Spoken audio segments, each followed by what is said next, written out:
Il y a les phobies qu'on appelle spécifiques, ce qu'on appelait anciennement les phobies simples, c'est-à-dire une phobie. Moi, j'ai la phobie, je sais pas, voilà, des araignées, mais ça peut être des serpents, ça peut être d'autres choses, de vomir ou autre chose.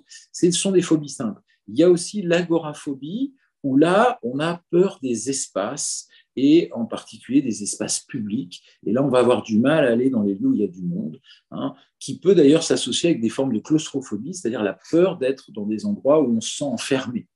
Et puis ensuite, ce qui va souvent avec aussi, il y a les phobies sociales qui sont plus larges. Donc, c'est les plus courantes d'ailleurs, la phobie de prendre certains transports, la phobie sociale d'interagir avec les autres, de se trouver dans certaines situations, par exemple la peur de parler, la peur de rougir, du regard des autres. Donc, ce n'est pas une timidité, c'est un peu plus, c'est vraiment une inhibition.